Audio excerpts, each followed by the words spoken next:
تواب پر خامه هندوانه وخوت. سپین شویه زوڼې ترې راووتل. خټکي ته یې د تیره بوټ څوکه سیخه کړه. خټکی له جوړنګه بیل سو، ورغړېد او پر لښتي کې ولوېد. بکس یې کښېښود. یو دم یې د پالیزه پر جوړنګانو خپړې کړې. لانده بوټي له بیخه راووتل. تواب ستړی سو، بکس یې شاته واچوه. لرې یو چا رشقه یې بله ورغی. په لوړ غږ یې وویل: پالیز مې دې له بیخه راوایست. په رشقه کې د لور د تېرېدو غږ ودرېد. سړي ملا سیخه کړه. حیرانې سترګې یې له چخړو ډکې وې. په سړه سینه یې وویل: په سد یې؟ د تواب شونډې وخوځېدې.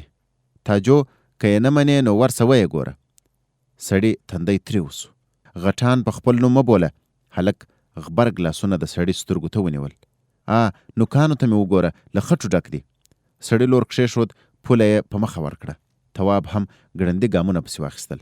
سړی د پټي په کونج کې راایستل سویو جوړنګانو ته ودرېد. یوه شېبه غلی و. بیا یو دم ځمکې ته لاس کړ. یو وړه شګلنه هندوانه په ګوتو ورغله. تواب سر ټیټ کړه. هندوانه پر پوله ولګېده. چاک سوه او راوتلو اوبو یې خاوره ورسره ولړله. سړي تیږې ته لاس کړ. تواب چغه کړه: ته غلې! تېره شپه دې د کاریزه اوبه اړولې. د سړي له لاسه تیږه ولوېده. تواب وویل: تا د ګلرحیم اکا یتیمانو ته هم ونه کتل.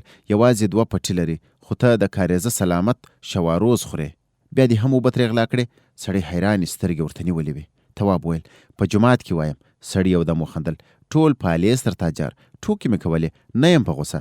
بیا یې خپل جیب ته لاس کړ. شلګون یې راوایست. په مکتب کې به څه پرې واخلې. تواب روان سو. مخکې ولاړ. شاته یې وکتل. سړي شلګون ورته وښوروه. تواب بکس دروند سو. جوجو وویل: ښه دې ونه کړل. تواب شونډې وخوځېدې. اوس کوچانو ته ورځم. جوجو وویل: ګرانه، بدو ته په بدو ځواب مه وایه. تواب ځړېدلی سر روان و. جوجو وویل: مکتب به څنګه کوې؟ اول ساعت خالي دی. تواب تر فصلونو ووت. دښته یې په مخه ورکړه. د غونډۍ په لمنه کې د کوچانو تورې کېږدۍ ولاړې وې.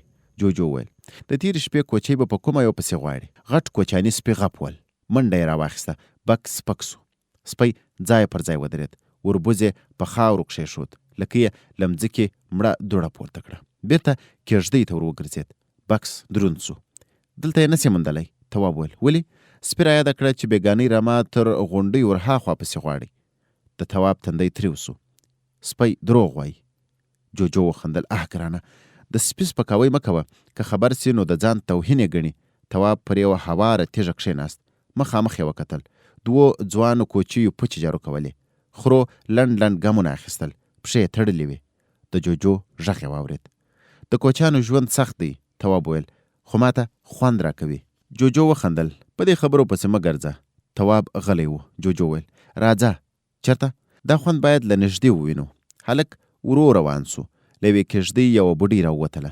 تواب په شونډو کې وویل: د کروتو اخیستلو بانه ښه نه ده؟ جوجو غږ یې واورېد: تر څو به په دروغو ژوند کوې؟ بوډۍ خپله چونډاره لمن د سپي سترګو ته ونیوله.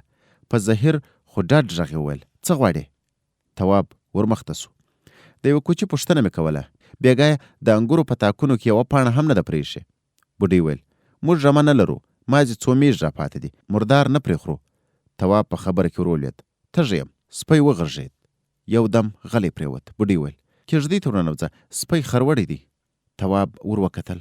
سپي پر خړو خاورو خپل وربوز ایښی و. تواب کېږدۍ ته ننوت. پر زاړه او شکېدلې لیمڅي کښېناست. شاوخوا یې وکتل. څنګ ته خیرنې بسترې پرتې وې. پورته مات شکېدلي غلبېلونه راځړېدل. یو دم یې غوږ سوړ سو. ورمېږ یې کوږ کړ. بوډۍ له اوبو ډک جام ورته نیولی و. تواب لاسونه ور وغځول. شونډې یې د جام پر ژۍ کښېښودې. اوږه یې درنه سوه. جوجو وویل: 2 ورځې دلته وم. په همدې جام کې سپي خوله وهله. تواب یو دم وټوخل. له خولې یې نریو رڼو اوبو داره وکړه. بوډۍ وویل: بسم الله. تواب جام پر غولي کښېښود. زګیروی سو. تواب شاوخوا وکتل. بړستنې وښورېدې. بوډۍ ورغله. غبرګې بړستنې یې چوله کړې. ببر سره نښتې ژړ وریښته ښکاره سول. بوډۍ وویل: جار. د تواب غوږ وتخنېد. لمسۍ یې ده، غونډک چیچلې ده. تواب د بړستنو خواته ور وښوید. بوډۍ د نجلۍ مخ لوڅ کړ. د هغې پر لمر سوځولي تور تندي یې لاس کښېښود. سوړ اسویلی یې وایست، لکه له تناره چې دې را ایستلې وي. تواب وویل: ډاکټر ته مو نه ده ورویستې؟ بوډۍ خپل لمسۍ ته وچې سترګې نیولې وې. تواب وویل: غونډک خطرناکه دی. بوډۍ یو دم ور وکتل. ته له کومه پوه سوې؟ د تواب ژبه بنده سوه. ما بوډۍ ویل ته بې څه نه یې، په غیبو پوهېږې، سپی هم څه نه درته وایي. تواب غلی و. بوډۍ د خواست په ژبه وویل ها زویه، خدای دې په ځوانۍ برکت که، ماته خو بزرګ ښکارې، په دې لمسۍ خو مې یو دم وکه. تواب په حیرانۍ ورته کتل. بوډۍ تور واړه دیګ ته لاس ور وغځاوه. دیګ یې د تواب تر مخې کښېښود. ها د یوې غړي کې تازه کوچ دی، په شکرانه کې در سره یوسه. تواب ولاړ سو. بوډۍ تر لمن ونیوه. تواب بیرته کښېناست. شونډې یې وخوځېدې. د نجلۍ مخ ته یې خوله ورنږدې کړه. له چف سره د هغې په ببرو وریښتو کې نښتې په لاله وخوځېده. تواب په بیړه له کېږدۍ ووت. منډه یې واخیسته. لرې ودرېد. د پښو څرپک یې واورېدې. ورمېږ یې کوږ کړ. سپي لکۍ خوځوله. تواب کښېناست. غوږ یې وتخنېد. جوجو ویل ښه نو ته بزرګ یې؟ تواب ته غوسه ورغله. ملنډې مه وهه. جوجو وخندل. کوټ کوټ کوټ. د تندي ګونځې دې بیا ډېرې سوې. سپی بې حوصلې دی، یوازې اشاره غواړي، یوه ګوله به دې کړي. تواب غلی و. جوجو ویل یو پوښتنه. تواب ور وکتل. څه؟ غونډک انسان وژني؟ هو، تېر کال یې زموږ د دهقان کوچنی زوی وخوړ، خو څو ورځې وروسته یې ډاکټر ته یووړ، خو په لاره کې مړ سو. تواب غلی سو.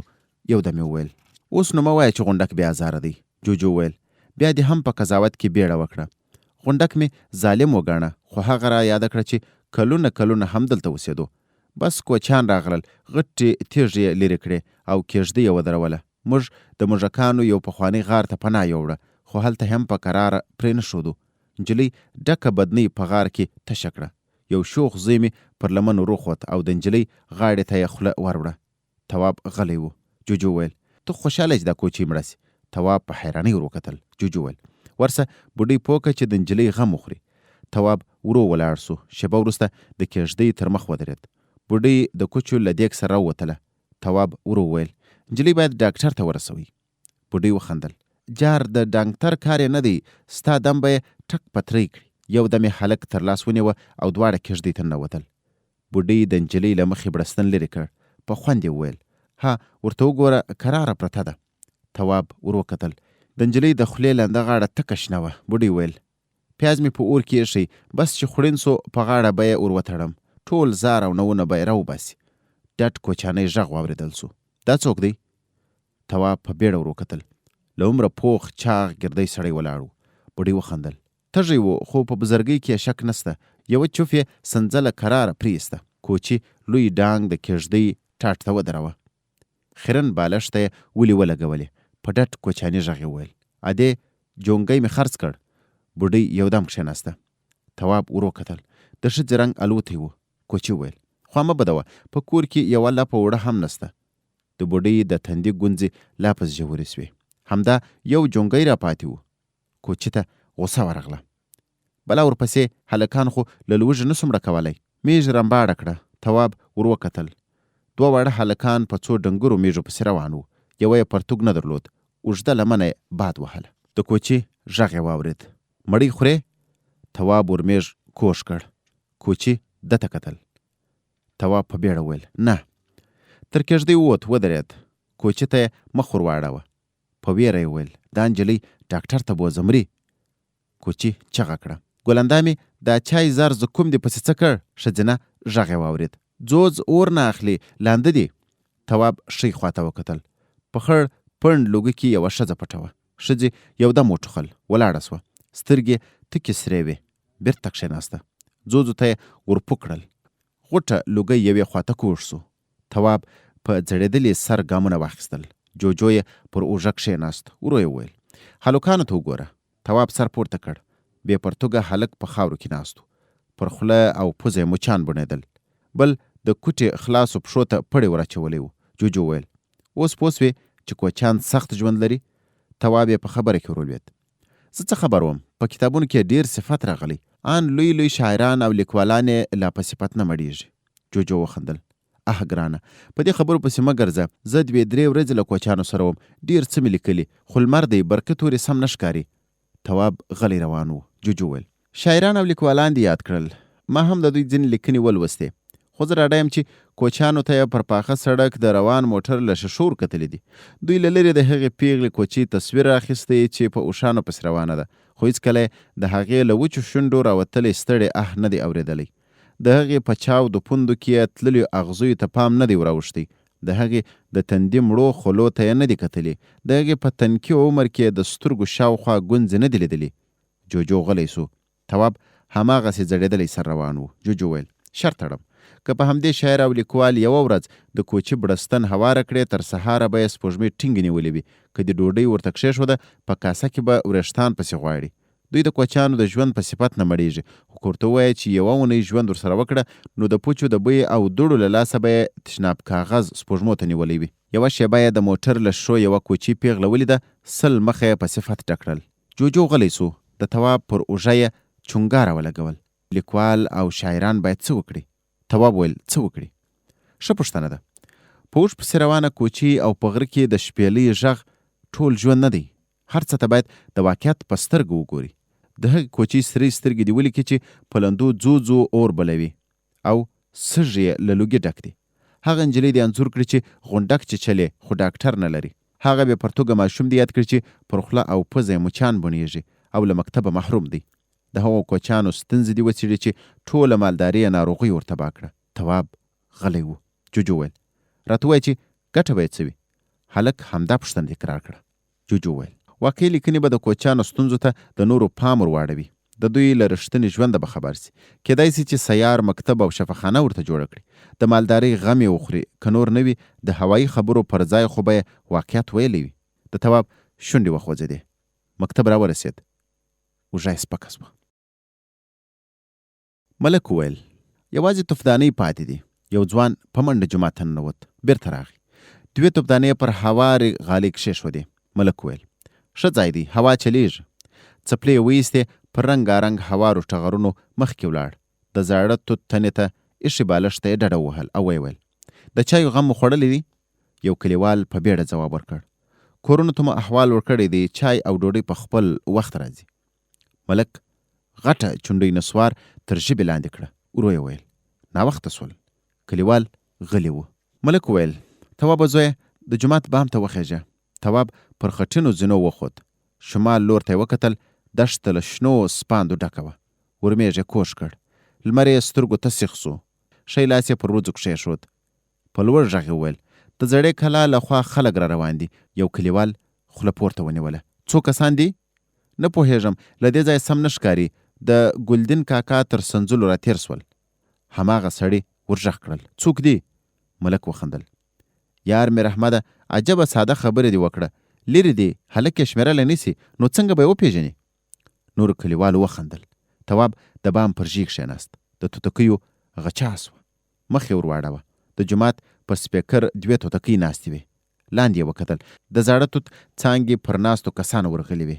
د شنو پاڼو له چولو خیرنې خولۍ او سپین پټکي ښکارېدل.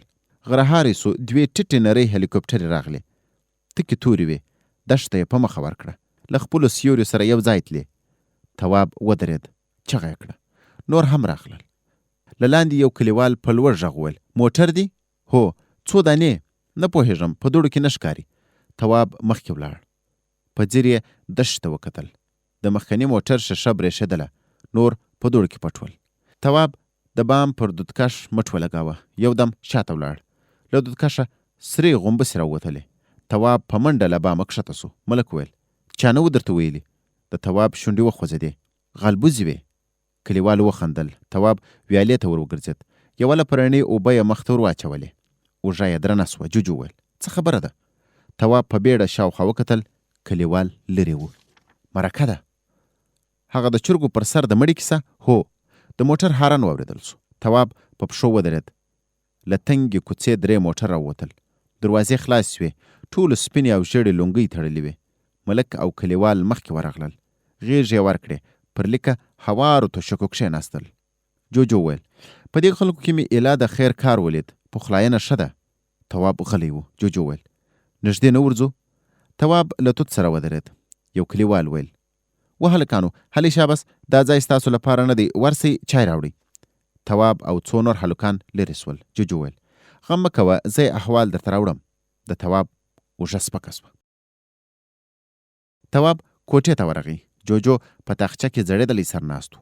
تواب ویل څه وخت راغلې؟ ځواب یې وانه ورېد. تواب کمبله پر پښو ورکش کړه. اوږد پرېوت. جوجو ویل دې ته نو انصاف نسو ویلی. تواب کښېناست. جوجو ویل عجب منطق. قتل ورور وکړ، په بدۍ کې خور ولاړه. تواب ورو ویل په دې خبرو پسې مه ګرځه. جوجو وخندل. نو تاسو په کومو خبرو پسې ګرځئ؟ څه ته ارزښت ورکوئ؟ یو دم یې بسترې ته ور ټوپ کړل. دیوال سپینې رڼا ونیوه. جوجو ویل دلته مې ځینې یادښتونه لیکلي دي. 1544 کال د تور ستوري 12. غلی سو. تواب ته یې وکتل. ویې ویل ستاسو په حساب د 1902 کال د ثور 2 راځي. غوږ شه. د همدې ورځې یو یاداشت درته لولم. تیاره وه. پر پاخه سړک مې څو موږکان ولیدل. ورغلم. له موټرو د غنمو لوېدلې دانې یې ټولولې. یو موږک ته مې ویل چې موټر به مو ووهي. رایاده یې کړه چې بېغمه اوسه، امنیت خراب دی. له ماښامه وروسته موټر نسي راوتلی. کړپا مې واورېده. ورغلم. د پاخه سړک پر غاړه څو خړ دوکانونه ولاړ ول. غوږ مې ونیوه. کړپا د پایې له سر راتله. ځیر سوم. انسان و. د برق له پایې یو څه خلاصول.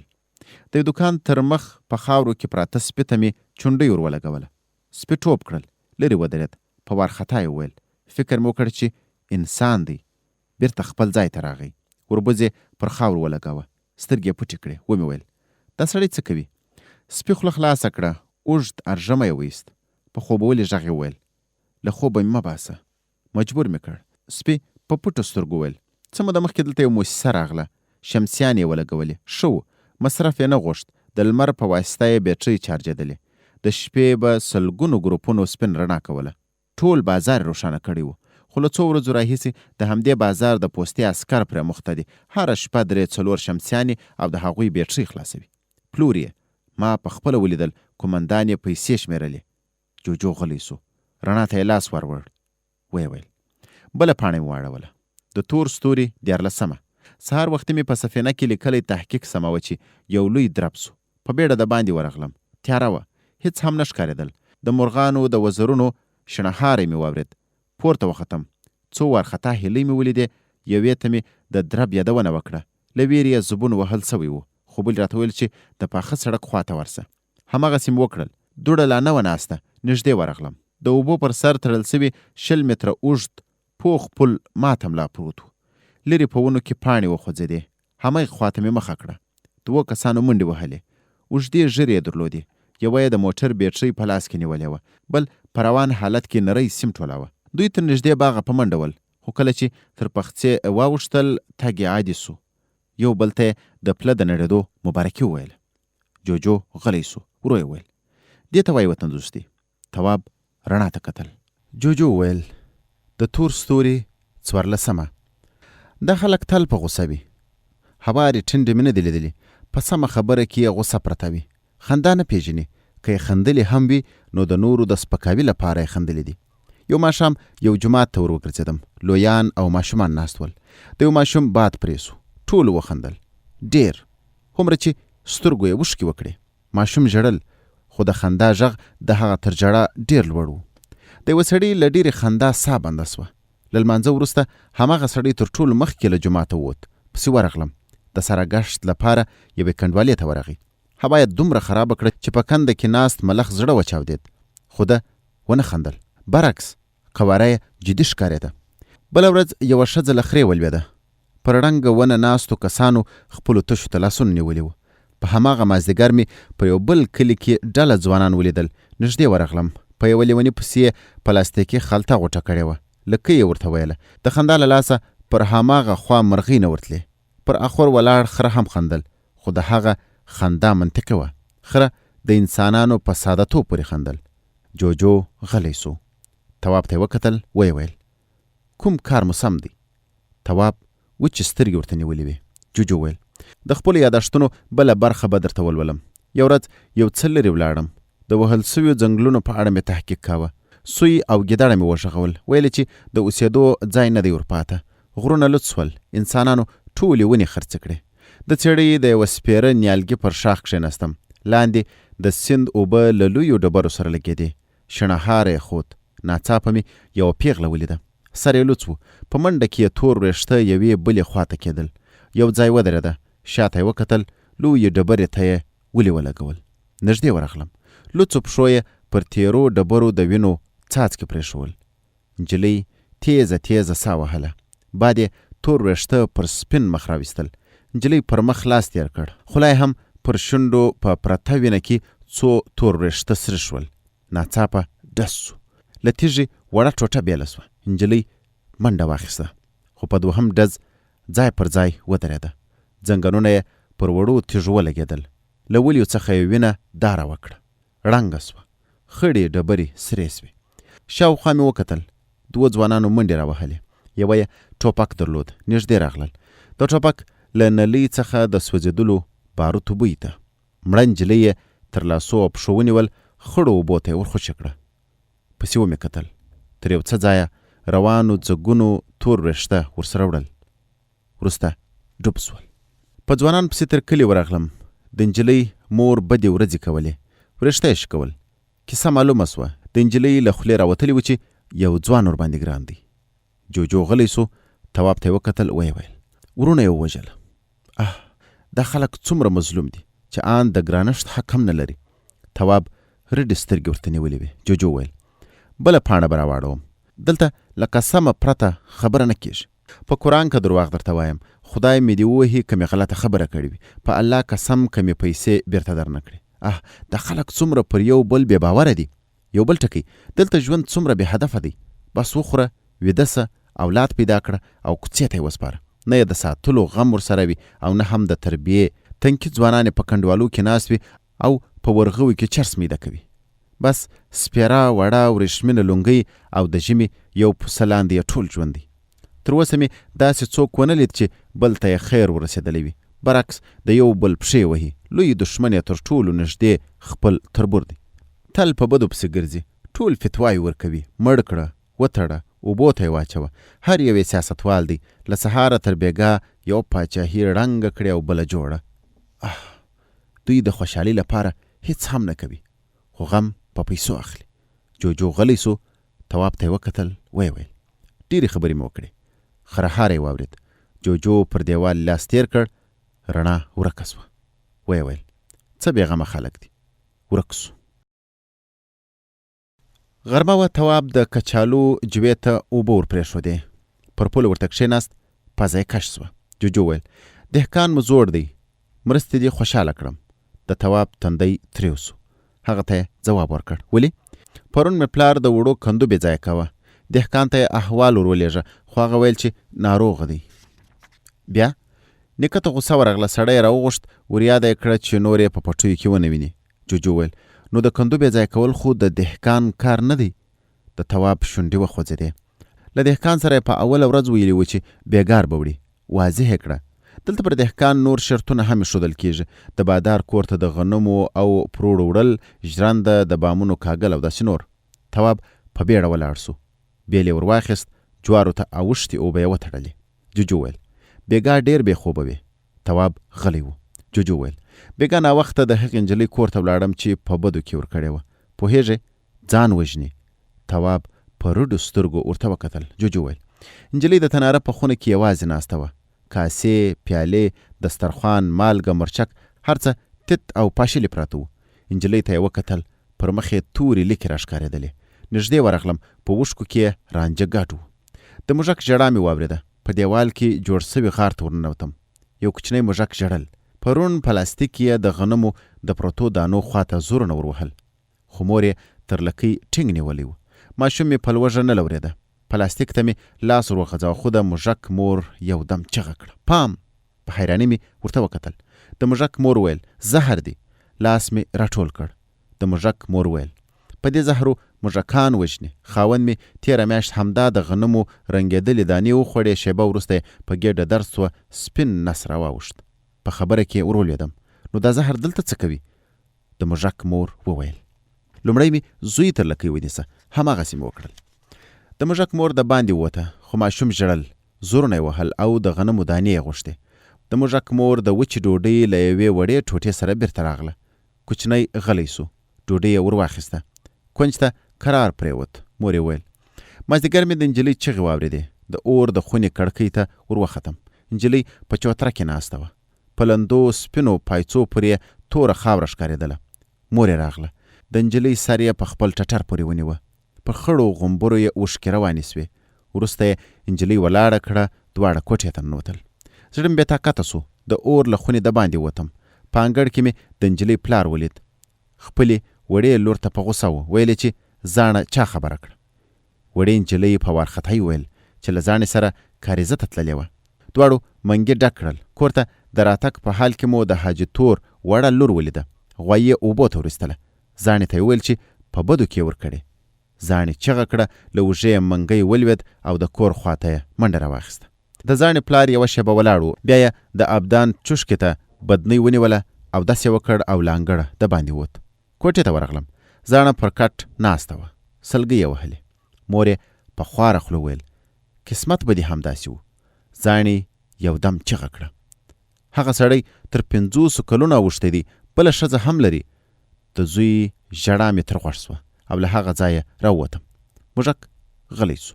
ومې ویل ټوله کیسه راته وکړه. موږک چغه کړه. ما یو دم یې زوی له لکۍ ورکش کړ. ورو مې کتل د زوی تېره نوکان یې لا په پلاستیک کې بند و. د موږک مور خپل زوی ته پاتې ډوډۍ ونیوله. زوی یې په وچه ډوډۍ خپل تېره غاښونه ټینګ کړل. خوله یې هم ګردې وړې سترګې له غنمو نه اړولې. د موږک مور وویل تر ماخوستنه دلته وم. د لوښو کړپا مې واورېده. ورغلم. په څراغ کې څراغ بل و. زاڼې ناولې لوښي پرېمینځل. د جارو تر شا پټ سوم. زاڼې ته مې کتل. په سرو سترګو کې د څراغ رڼا ښکارېدله. وروسته یې ډک تشت پرېولي لوښي د اور خونې ته یوړل. پسې ورغلم. زاڼې د ټیکري پیڅکې ته ورلوېدلې غوټه خلاصه کړه. زړه مې خولې ته راغی. دې د موږکانو د زهرو پلاستیکي خلطه پر غولي کښېښوده. کښېناسته. د غنمو رنګ سویو دانیو ته یې وکتل. یو دم یې چغه کړه. زاڼې تر ډېره وژړل. وروسته سلګۍ واخیسته. پورته یې وکتل او لاسونه یې لپه کړل. ما یې غږ نه اورېده خو د نجلۍ شونډې خوځېدې. د هغې سترګو ته مې کتل. رانجه یې اوښکو وهلي و. بیا یې پلاستیکي خلطه راواخیسته. ورغوی یې د غنمو له دانو ډک کړ. خولې ته یې وروړ. ناڅاپه کړپ سو. ژر یې ډک ورغوی بیرته په پلاستیکي خلطه کې تش کړ. د باندې ووته. ورغلم. پاکټ مې تر ژۍ ونیوه او غار ته مې راکش کړ. له چوترې نری غږ راغی. مور یې زاڼې ته په غوسه وه چې په لوږه ویده کېدل ښه نه دي. د زوی زګیروی مې واورېد. په خوب کې یې د پزې وړه سره څوکه یوې خوا بلې خوا کوله. پوه سوم چې د غنمو بوی پرې لګېدلی و. یو دم پیالې وګړنګېدې. ورغلم. زاڼه په زهرو پسې ګرځېده. د پلاستیکي فرش څنډې را اړولې. پرېمینځلي لوښي یې سره تیت کړل. تاخچه یې وکتله. یو دم یې کوکه کړه. د مرچو او مالګې ډبلې یې لاندې را وغورځول. کونج ته غلی کښېناسته. بس همدومره. جوجو غلی سو. لرې د بایسکل زنګ وګړنګېد. جوجو د کچالو د بوټي تر پاڼو ور وکتل. په نرۍ لاره کې ډنګر سړی ولاړ و. سړي په لوړ غږ ویل نیکه دې په کور کې دی؟ تواب ور غږ کړل. هو خیرت و. د حاجي ستار د لور جنازې ته یې غوښتی. کوم ستار؟ سړي پر بایسکل پښه واړوله. په تک یې ویل د ړنګ کاریز د کلي. تواب ودرېد. چغه یې کړه کومه یوه؟ د سړي غږ د بایسکل د ټیم له ټکا سره ورک سو. هغه چې پرون یې په بدو کې ورکړه. جوجو ویل ورک سو. ماخوستن تواب د نیکه پر لاسونو اوبه وراچولې چې بدنۍ کږه سوه. نیکه چغه کړه ړوند یې درۍ دې لنده کړه. تواب غلی و. تره ته یې وکتل. سترګې یې له غوسې ډکې وې. تواب د نورو په لاسونو هم اوبه وراچولې. تر چوترې کښته سو. چلمچي یې تشه کړه. اوږه یې درنه سوه. تواب په غوسه ویل بدنۍ د ناستې ځای نه و. جوجو په خبره کې ورولید. بیړه لرم. باید خبرې وکړو. تواب ویل ټول ناستې کوټې ته نسم تلای. له چوترې د پلار له غوسې ډک غږ راغی. له ځانه سره مه بونګېږه. سمه خبره وکړه. تواب ورخطا سو. څه مې نه دي ویلي. چوترې ته ور وخوت. غلی کښېناست. نیکه چغه کړه بلا وبلا د لمانځه ناوخته سو. له دالانه ښځینه وارخطا غږ راغی. چای دم دی یوازې پیالې مینځم. چوپتیا سوه. د تناره له خونې د پیالو ګړنګا راتله. نیکه په غوسه وویل کمکله نجلۍ ځان یې زندۍ کړ. نه د دې دنیا سوه نه د هغې. د تواب غوږ وتخنېد. جوجو ویل ورته وایه چې دا دنیا خو تاسو ور خرابه کړه. تواب په غوسه ویل چپ. د تواب پلار یو دم چغه کړه خره. سړي چپلکې ته لاس ور وغځوه. تواب ټیټ سو. چپلکه پر یو کوچني هلک ولګېده. هلک په چغو د اور خونې ته منډه واخیسته. د تواب پلار لاس ور وغځوه. تواب یې له ښې پښې راکش کړ. تواب غبرګې څنګلې خپل مخ ته ونیولې. درنه څپېړه یې غوږونو ته سیخه سوه. نیکه چغه کړه، ما هلک دی. د اور له خونې وارخطا ښځې راووتلې. د تواب پلار شاته سو. تواب په ژړغوني غږ ویل، په قرآن کې مې نیکه ته ویلي وي. تره یې چغه کړه، مخ دې تور. ټولو واورېدل. تواب منډه واخیسته، کوټې ته ولاړ. په تیاره کې غلی کښېناست. د جوجو خواشینی غږ یې واورېد. وبخښه. تواب وسونګېد. جوجو ویل، مه ژاړه، هسې هم خفه یم. تواب چغه کړه، دا وخت نو د پوښتنې و. جوجو ویل، نن شپه ځم. تواب نیغ کښېناست. ولې؟ تحقیق مې خلاص سو، بیا به دې ووینم. نه سم راتلی، دلته د خوشحالۍ خبره نسته. تر دې ځایه د غږ ماشین هم ښه دی، خو تا زحمت را سره ویست. مننه. جوجو ورک سو. تواب له وچو پاڼو د انګورو څو زړې دانې ورټولې کړې، خولې ته یې واچولې. د پولې پر سر کښېناست. شاوخوا یې وکتل، په تاکونو پورې لا یوه نیمه وچه پاڼه باد وهله. تواب چغه کړه، ارې! پسونه د باغ دروازې ته ور روان ول. تواب له مځکې یوه لویه لوټه ورپورته کړه. لوټه د دروازې په زنګ وهلي عیني چادر ولګېده. پسونه بیرته راوګرځېدل. تواب کښېناست. سر یې وځړېد. له مځکې یو خلی ورپورته کړ. پر خاورو یې څو لیکې وایستې. څنګ ته یې وکتل. یو دم یې چغه کړه. تر پولې یې ټوپ واچاوه. ودرېد. ورمېږ یې کوږ کړ. جوجو ځړېدلی سر ناست و. تواب ویل، له ما خو دې زړه وایست. جوجو غلی و. تواب ویل، څه وخت راغلې؟ جوجو سر پورته کړ. نه اورم. څه وخت راغلې؟ جوجو په لوړ غږ وویل، غوږونه مې درانه دي، ستاسو په حساب 3 ساعته د غږ په ماشین کې وم. تواب د جوجو تر څنګ کښېناست. هغه ته یې وکتل. په شنه سترګه کې پخوانۍ ځلا نه وه پاتې. جوجو ویل، د مځکې د کورې له څنګه تېرېدم را په یاد سوې. تواب په حیرانۍ ورته وکتل. جوجو ویل، کور ته مو ورغلم. نیکه دې په کمبله کې ځان پټ کړی و، ټوخل یې. بیا مې د اور کوټه در پسې وغوښته، خو هلته هم نه وې. له غوا مې پوښتنه وکړه، ویلې چې باغ ته یې پسونه بیولي دي. جوجو غلی سو. په ښي اوږده غوږ کې یې ګوته ننیسته. لاس ته یې ټکان ورکړ. ویې ویل، په 3-4 میاشتو کې لوی بدلون راغلی دی. هغه ولاړ فصلونه، شنې پاڼې، رنګارنګ مرغان، هیڅ هم نسته. هره خوا سپېره ده. تواب ویل، منی دی. جوجو غوږ ورنږدې کړ. تواب چغه کړه، منی دی. جوجو یودم شاته سو. ویې ویل، دومره هم نه. غلی کښېناست. ویې ویل، جزا یې راکړه. تواب په حیرانۍ ور وکتل. ولې؟ نه یې منله. ویلې چې دا هر څه دروغ دي. تواب ویل، څه؟ تحقیق یادوم، د منلو وړ ورته نه ښکارېده.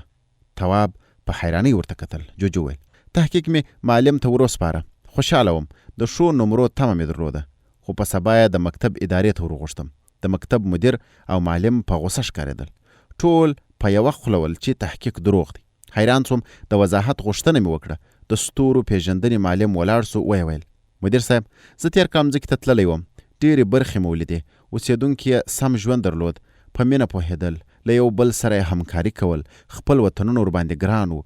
غلا، نورو ته په سپکه کتل، ظلم او وحشت یې بد یاداوه. ما په مځکه کې داسې څه ونه لیدل لکه جوجو چې لیکلي دي. جوجو غلی سو. سر یې وځړېد. ویې ویل، د مځکې په کوره کې مې د افغانستان نقشه ور وښوده، خو یوه هم باور نه درلوده. د اخلاقو استاد له مدیر نه د پوپو د راویستو اجازه وغوښته. پوپو تر ما یو سیم مخکې دی. په درس کې مثال نه لري. 3 پرله پسې سیمپه د فکر پاڼه جایزه وړې. پوپو راغی او په احترام ودرېد. د اخلاق استاد مدیر ته وکتل. پوپو تیر کال مځکې ته تللی و. په تحقیق کې مختلف هیوادونه یاد کړي دي. که مو اجازه وي نو زه به له پوپو څخه څو پوښتنې وکړم. د مدیر شنه سترګه ورپېده. د اخلاقو معلم پوپو ته مخ ور واړوه. د جوجو تحقیق مې مطالعه کړ. لیکلي دي چې انسانان د نجونو د تعلیم مخالف دي. پوپو ویل، داسې نه ده. زه د بنګلادیش په نوم یو وطن ته ولاړم. یو کورنۍ مې ولیده. له نیستۍ د سړک په لوی پلچک کې اوسېدل، خو په نجونو او هلکانو یې درس وایه. په تحقیق کې مې هم لیکلي دي. په همدې کور کې 4 ماشومان اوسېدل. 3 یې انجونې وې. مور به یې هر سهار ویښته ورچوټې کړل او د مکتب جامې به یې واغوستې. زه په مځکه کې تر 100 ډېرو هیوادونو ته تللی یم. په خوار او شتمن، کافر او مسلمان کې مې داسې څوک ونه لیدل چې د نجونو له مکتب سره مخالف وي. د اخلاقو معلم ویل، جوجو لیکلي چې دې خلکو مینه نه پیژندل. تل یې د یو بل پښې وهلې. کرکه درواغ او غلا پکې حاکمه وه. پوپو یو دم وخندل، غلی سو، بخښنه یې غوښته، ویې ویل دا نو د منلو وړ نه ده. زه په ډېرو ځایونو وګرځېدم خو په انسانانو کې مې کرکه ونه لیده. دوی له یو بل سره په مینه ژوند کوي. یو وخت یو افریقایي هیواد ته ولاړم. په روغتون کې مې یو تورپوستې ښځه ولیده. نه پوهېدم چې څه ورباندې سوي وه، خو د بدن ټولې غوښې یې شوړېدلې وې. هر څه یې په بستره کې ول. ما پخپله ولیدل. یوې سپین پوستې نرسې یې ځان ورپاکاوه. وروسته یې تشناب ته یوړه او په خپلو لاسونو یې ومینځله. نرمه موسکه وه. په تندي کې آن یوه نرۍ ګونځه هم نه ښکارېدله. پاتې سوه د دروغ خبره. دروغ خو په هر دین کې ناروا دي. انسان مړ که خو دروغ به ونه وایي. د اخلاقو معلم وویل. د جوجو په تحقیق کې مې ولوستل چې انسان پوچې خبرې کوي. پوپو وخندل. نه یې منم. ما د ډېرو خلکو خبرې واورېدې. غټه غوسه یې د وبخښئ ټکی دی. د اخلاقو استاد بله پوښتنه وکړه. د قسمونو په اړه یې څه وایه؟ قسم خپل شخصیت ته تاوان ګڼي. انسان په دې باور دی چې رښتیا خبره قسم دی. استاد وپوښتل. جوجو وایي چې د مځکې خلک په خپل سر یو بل وژني. نه، هر هیواد خپل قوانین لري. دوی محکمه ورته وایي. د قاضي په نوم یو څوک پریکړه کوي، خو پریکړه یې هم هوایي نه ده، تحقیق کوي. شاهدان غوښتل کېږي او که یو څوک مجرم وپېژندل سي د هغه جرم ته په کتلو سره سزا ورکوي. ما په ډیرو ملکونو کې تحقیق وکړ. خوار او غریب ټول خپلو قوانینو ته احترام لري. یو ورځ مې یو ځای د انسانانو ګڼه ګوڼه ولیده. ورغلم. یو وړه نجلۍ د موټر تر ټایر لاندې وه. مور یې بدې ورځې کولې، ژړلې، خو موټروان ته یې څه نه ویل. امبولانس راغی. د نجلۍ مړی یووړ. د پولیسو موټر ودرېد. موټروان په خپله ور روان سو. د اخلاقو استاد ویل. د مځکې خلک له حیواناتو سره څنګه رویه کوي؟ پوښتنه یې مه کوه. هیڅوک حق نه لري چې کوم حیوان ته ضرر ورسوي. ښکار بند دی. آن په ډیرو سیمو کې د حیواناتو د اوسېدو له ځایه جالۍ راګرځولي دي. انسان ویره لري چې موټر یې ونه وهي. دوی له حیواناتو سره مینه لري. خوراک ورکوي او ډاکټران یې ورته ټاکلي دي. دوی په حیواناتو ویاړي او له ډیرو لیرو سیمو څخه نور خلک د لیدلو لپاره ورځي. ما په خپله ځینې افریقایي هیوادونه لیدلي. ډېر عاید یې له همدې برخې پوره کیږي. د اخلاقو معلم ویل. خو د جوجو تحقیق هغه څه نه دی چې ته یې وایه. پوپو ماته وکتل. د اخلاقو معلم وویل. یو وروستۍ پوښتنه. جوجو ادعا لري چې انسان خپل پل، سړک، مکتب د برق پایې له منځه وړي. انسانان په وطن پالنه کې څنګه دي؟ د پوپو سترګه وځلېده. زه به یو کیسه درته وکړم. په یو وطن کې مې یو ماشوم ولید. خپل بیرغ ورسره و. منډې یې وهلې. یو دم یې پښه بنده سو، ولوېد. بیرته په پښه ودرېد. زنګون یې وینې و، خو د په خاورو سپېره سوی بیرغ ښکلا وه. هر انسان له خپل هیواد سره مینه لري. دوی ته هر څه خپل وطن دی. هڅه کوي چې پاک یې وساتي، ښکلی یې کړي او په آبادۍ کې برخه واخلي. ما په مځکه کې داسې وطنونه ولیدل چې پلونه، سړکونه او تعمیرونه یې د شیشو په څیر ځلېدل. په دوی کې هغه څوک د احترام وړ دی چې خپل وطن ته ګټور وي. پوپو غلی سو. ما ته یې وکتل. ورو یې وویل. نه پوهېږم. ما خو په مځکه کې یوازې وطن دوستي ولیده. جوجو شاید کوم بل ستوري ته تللی وي. د اخلاقو معلم ویل. تلای سئ. پوپو له ادارې ووت. مدیر د فکر د پاڼې یو وړه ټوټه خولې ته واچول. یوه شېبه غلی و. وروسته یې سر پورته کړ. په غوسه یې وویل. جوجو په دې ستوري کې لومړی کس دی چې درواغ وایي. ځکه نو باید سخته سزا وویني. دی تر ټولو د ډېر وخت لپاره د غږ په ماشین کې واچوئ. له مکتبه هم اخراج دی. ناڅاپه عکسونه رایاد سول. ښه ثبوت و. د خپل تحقیق د سپینولو لپاره مې اجازه وغوښته. سفینې ته ولاړم او له هغه ځایه مې د مکتب ادارې ته برقي عکسونه ورولېږل. خوشحاله وم. ځان مې د سترګو په رپ کې ورورسوه. مدیر او نورو استادانو دیوال ته کتل. د تاریخ استاد پر دیوال لاس تیر کړ. خړه کلا راغله. ویې ویل. دا عکس دې له کومه کړ؟ په خوشحالۍ مې ویل. د تحقیق په وخت کې مې واخیست. استاد د یوې ماشومې عکس راویست چې په خاورو کې ناسته وه. ببر وریښته یې درلودل او په غاړه یې څو ژړ پیاز راځړېدل. استاد ویل. دا؟ ځواب مې ورکړ. د تحقیق په وخت کې مې واخیست. استاد یو بل عکس ته اشاره وکړه. په عکس کې زاړه او واړه ټول و. 2 سپي یې سره جنګول. د سپیو خولې او غاړې په وینو کې سرې وې. ومې ویل. د تحقیق په وخت کې مې واخیست. بل عکس راغی. کوچنی کوچی هلک پرتوګ نه درلود. مچان پرې بونېدل. استاد څو نور عکسونه هم واړول. په یوه کې د 2 ماشومانو په وچه ډوډۍ جنګ و. شاته یې ښځو خوشایي تپل. په بل کې د کلي نایي په خاورو کې د ناست بوډا پر پښه داغونه ایښودل. بل. مدیر ویل. بس دی. پوښتنه دې وکړه. د تاریخ استاد خپل غټ غوږ وګراوه. شنه سترګه یې وځلېده. ورو یې ویل ټول دروغ دي. په خبره کې ورو لوېدم. تاسو ولې دومره بې باوره یاست؟ مدیر چغه کړه. ادب. غلی سوم. د تاریخ معلم له مدیر نه اجازه وغوښته. ما ته یې وکتل. ورو یې ویل زه د انسانانو په حساب 300 کاله مخکې مځکې ته تللی وم. هغه وطن ته ولاړم چې ته یې اوس د تګ ادعا لرې. هماغه وخت لا دې خلکو د خټو په کورونو کې ژوند کاوه. در په در وږي او بې تعلیمه ول. ژوند یې په سخت تېرېده. هېڅ سهولت یې نه درلود. هغه وخت هم اور په خوشیو بلاوه. امکان نه لري چې په 300 کلونو کې دې څوک بدل نسی. د تاریخ معلم غلی سو. شنه سترګه یې وځلېده. ما ته یې وکتل. ورو یې وویل رښتیا ووایه د 300 کلونو مخکې عکسونه دې له کومه کړل؟ دا خبره نو د زغملو نه وه. پر دیوال مې لاس تېر کړ. ستا د نکاح عکس مې ورته راویست چې له ټیوټا موټر سره ولاړو. د تاریخ استاد ته مې وویل اوس نو وایه چې 300 کاله مخکې موټر هم ول. د تاریخ استاد عکس ته وکتل. په زوره یې وخندل. کوټ کوټ کوټ. د عکس په جوړولو کې جوړه نه لري. مدیر ولاړ سو. یو دم یې پر عکس لاس کښېښود. جدي څېره یې ونیول. په زوره یې وویل مدیر صاحب د عکس تر شا ډیران او ړنګ دیوالونه دي. خاورې خړ کورونه، په خاورو کې بې پرتوګه ناست خیرن ډنګر ماشومان، سپېره مخونه، پر دیوال سرش ګرد ګرد خوشایي. ټول هغه څه دي چې ما 300 کاله مخکې لیدلي وو. دا یې بله ګناه جوجو د موټر عکس په 300 کاله مخکې عکس کې ګډ کړی دی. مدیر ولاړ سو. پرېکړه هماغه ده. له مکتبه اخراج او د غږ په ماشین کې ایښودل. چغه مې کړه نه یې منم. د ستوري پیژندنې استاد په پښو ودرېد. شنه سترګه یې راواړوله. ورو یې وویل اقرار وکړه له دروغو څخه څه نه جوړېږي. ومې ویل خو تحقیق او عکسونه دواړه رښتیا دي. د ستور پیژندنې استاد پر دیوال لاس تېر کړ. عکس راغی. پاک او ښکلی ښار و. د لمر رڼا د هسکو تعمیرونو ښیښې ځلولې. تر شنو ونو لاندې پر تور پاک سړک منظم پرېولي موټران روان ول. استاد ویل دا عکس مې څه موده مخکې د مځکې له یوې برخې واخیست. بل عکس یې راویست. شنې ونې وې. د سرو او زیړو ګلانو په منځ کې څو خوشحاله ماشومانو ټال خوړ. له رنګ او جامو پاک او تازه ښکارېدل. بل عکس راغی. له تورو حجابونو د پیغلو سپین تازه مخونه راوتلي ول. پر سرو شونډو یې مسکا پرته وه. مکتب ته تلې.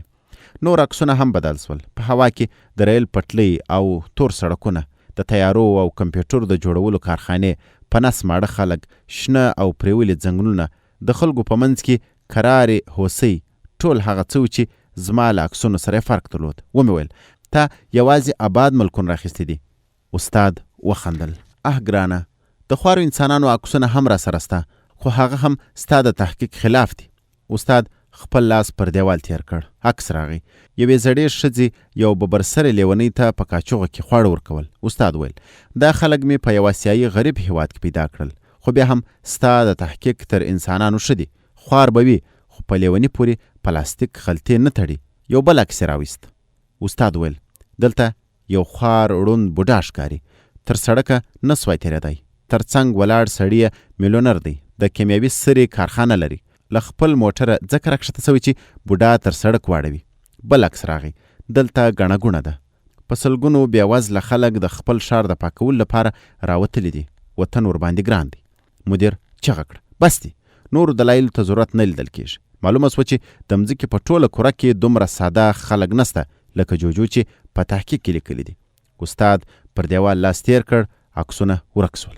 ما ته یې وکتل. ورو یې وویل په خوارو او غریبو دواړو کې مې نیمایي عکسونه په مسلمانانو هیوادونو کې اخیستي دي. جوجو غلی سو. تواب ته یې وکتل. ویې ویل د غږ د ماشین جزا مې تېره کړه، خو له مکتبه پاتې کېدل راته سخت وه. پلار مې ورغی.